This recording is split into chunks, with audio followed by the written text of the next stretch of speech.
Hi everyone, I'm glad you're here. Thank you very much for joining me. Yesterday at 3:54 p.m. Pacific Standard Time, there was a magnitude 3.5 earthquake.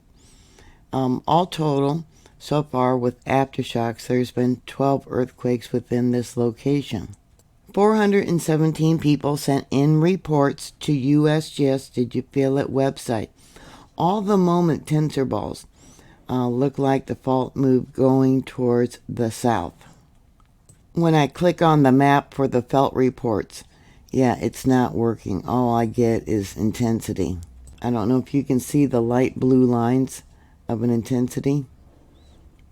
They gave it an intensity level of 4. The depth was between 8 and 9 miles.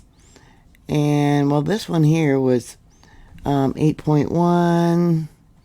Yeah, most of them were almost 9 miles in depth, not quite, or 14 kilometers.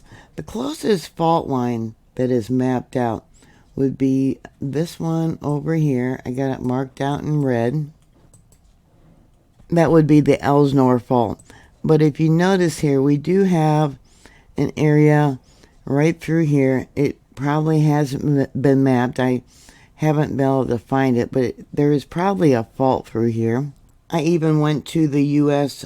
quarterly map, and you can see, let me zoom in. Yeah, see, they have nothing, absolutely nothing for this location. There is a creek. Looks like Cedar Creek. Fault lines often follow waterways, so there could be a fault there.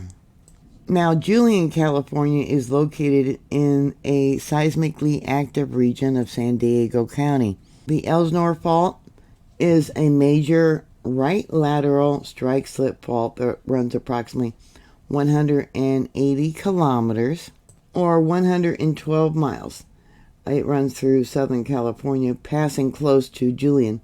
It has a slip rate of about 4.0 millimeters a year and can produce earthquakes of a magnitude up to 6.5, maybe a 7.5. This would be a good indication to be prepared because any earthquake can be a foreshock for something much larger. The fault's last major rupture was in 1910. They figured that was probably a magnitude 6.0, with no significant surface rupture recorded. Historically, it has been relatively quiet compared to other regional faults, but it possesses a significant risk to nearby communities like Julian. Then we also got the San Jacinto Fault Zone, one of the most active faults in California.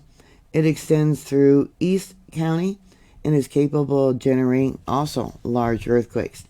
It lies closer to Julian than the San Andreas Fault and has a history of frequent seismic activity with the potential of a magnitude up to 7.5.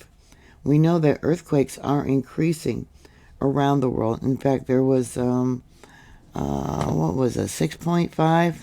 Yeah, a 6.5 by the Fiji Islands.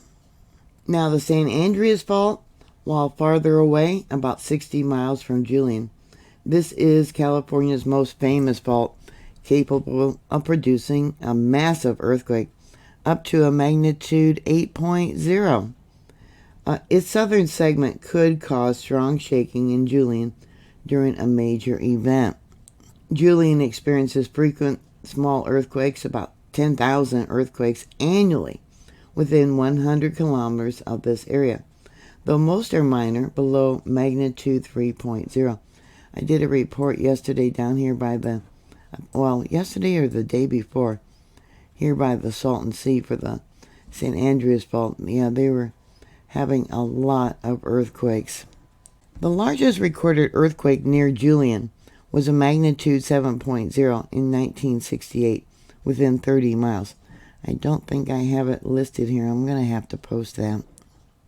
Those of you that live there, have you heard about an area east of Julian called Earthquake Valley? Supposedly, the geological features in that area amplify earthquakes, local earthquakes. So if you know about that area and exactly where it is, I'm going to have to do more research on it. Please put your comments down below. Thank you very much for watching. Please like, share, and subscribe. And I'll talk to you later. God bless you. Bye.